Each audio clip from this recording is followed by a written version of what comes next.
(10월 12일) 목요일 생명의 말씀입니다.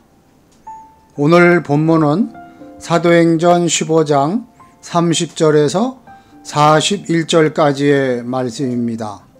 들이 작별하고 안디옥에 내려가 무리를 모은 후에 편지를 전하니 읽고 그 위로한 말을 기뻐하더라. 유다와 실라도 선지자라. 여러 말로 형제를 권면하여 굳게 하고 얼마 있다가 평안히 가라는 전송을 형제들에게 받고 자기를 보내던 사람들에게로 돌아가되 바울과 바나바는 안디옥에서 유하며 수다한 다른 사람들과 함께 주의 말씀을 가르치며 전파하니라.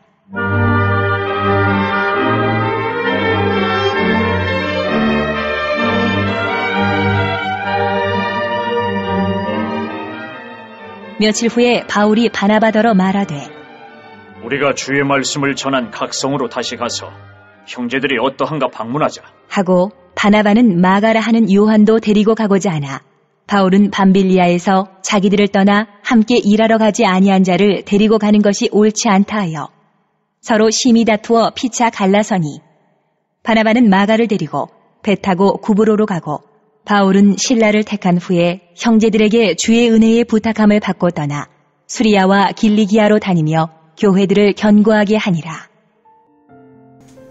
예루살렘 교회 회의의 결과 유대인과 이방인이 그리스도 안에서 하나가 되는 신학적 근거를 얻었고 사역자들은 하나로 연합된 공동체를 만들어 갔습니다. 그런데 이런 상황에서 아이러니하게도 함께 사역했던 사역자들이 다투어 나누는 일도 일어났습니다. 누가는 이런 현실을 담담히 기록하며 그 와중에도 여전히 복음이 전해지고 있음을 보여줍니다. 야고보가 말했던 4가지 금기 사항만 멀리하라는 편지가 도착했고 이는 안디옥 교회에도 큰 기쁨이 되었습니다. 야고보가 요구한 4가지 금기 사항은 이미 안디옥 교회가 지키고 있었을 가능성이 높습니다. 우상 숭배나 음행은 그 자체로 범죄이므로 당연히 멀리했을 것입니다. 가축을 도살할 때 목을 메어 죽이면 피를 뺄 수 없고 피를 먹는 것은 유대인 지체들이 극도로 혐오하는 일이었습니다. 따라서 이것은 이방인들이 유대인들을 위해 피해야 할 일이었습니다. 이방인 성도들은 이 정도의 규례를 지켜달라는 요청은 충분히 받아들일 수 있었습니다. 예루살렘 교회가 보낸 유다와 실라는 안디옥 교회에서 할례와 율법을 강요했던 자들이 예루살렘 교회가 공식적으로 파송한 자들이 아님을 확인해 주었습니다. 그리고 말씀으로 형제들을 권면하고 신앙을 굳게 한 후에 평안을 비는 축복 속에서 예루살렘으로 돌아갔습니다. 교회가 하나로 연합했고 그 사실이 선포되자 모두가 복음 안에서 기뻐하는 모습이 나타났던 것입니다. 유대인이었던 바나바와 바울이 대부분 이방인으로 구성된 교회를 가르치고 섬기는데 아무런 문제가 없음이 선포되었기에 모든 것은 정상으로 돌아갔습니다. 교회에 비진리가 들어오면 논쟁과 갈등이 생기지만 이처럼 진리가 굳건히 세워지면 그 안에 평화와 안정이 임하게 마련입니다. 이렇게 유대인과 이방인의 연합은 이루어졌는데 아이러니하게도 사역자들 사이에 분열이 발생했습니다.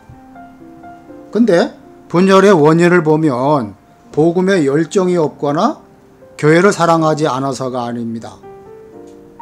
바울은 루스드라에서 돌에 맞아 죽을 뻔했음에도 불구하고 다시 그곳을 방문하자고 제안하는 놀라운 믿음을 보여주고 있습니다. 바나바 역시 크고 작은 고난을 경험했지만 주저하지 않고 동의하는 열심과 믿음을 보여주었습니다.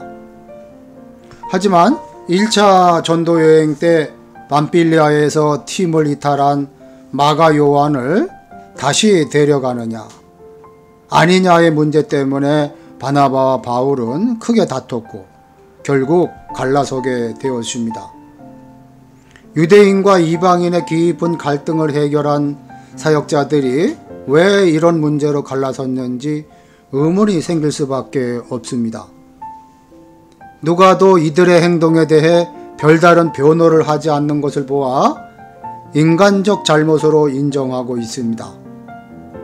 다만 주님은 이들의 다툼까지도 사용하셔서 바나바가 주도하는 전도팀과 바울이 주도하는 전도팀이 각각의 사역을 이어나가도록 하셨습니다. 바울의 서신을 보면 그가 이후에 이들과 화해했다는 증거도 찾아볼 수 있습니다. 분명 이들의 다툼을 옳다고 보기는 어렵지만 이 다툼까지도 주님은 선하게 활용하셨고 결국 모든 것이 합력하여 선을 이루는 결과로 이어질 수 있었습니다. 하나님이 원하시는 것은 하나님의 백성이 서로 사랑하고 화합하는 것입니다. 그렇지만 교회 안에도 의견 차이나 갈등이 전혀 없을 수는 없습니다. 다만 그 모든 것을 넘어서는 주님의 섭리가 있음을 믿어야 합니다. 우리의 잘못까지도 선한 일을 위한 도구로 사용하셔서 놀라운 역사를 이루어 가시는 하나님을 믿고 날마다 충성하는 성도들이 되시기를 주님의 이름으로 축복합니다. 아멘. 기도하시겠습니다. 하나님 아버지, 복음이 참된 자유와 기쁨을 주는데도 여전히 관습과 전통에 매여 있는 저희의 우둔함을 용서하여 주옵소서. 또 발걸음이 닿는 모든 곳에서 진리의 말씀으로 아름다운 연합을 이루게 하시고 뜻하지 않은 일로 불화를 겪더라도 그 모든 일을 통해 선을 이루실 하나님을 신뢰하게 하여 주시옵소서. 비전센터를 잘 활용하여서 다음 세대들을 세워주고 지역사회를 섬기는데 크게 쓰임받게 하여 주시옵소서. 10월 29일 새생명 전도 축제를 통해서 하나님을 알지 못하는 많은 영혼들이 주님 앞에 돌아오는 역사가 일어나게 하여 주시옵소서. 예수님의 이름으로 기도하옵나이다. 아멘.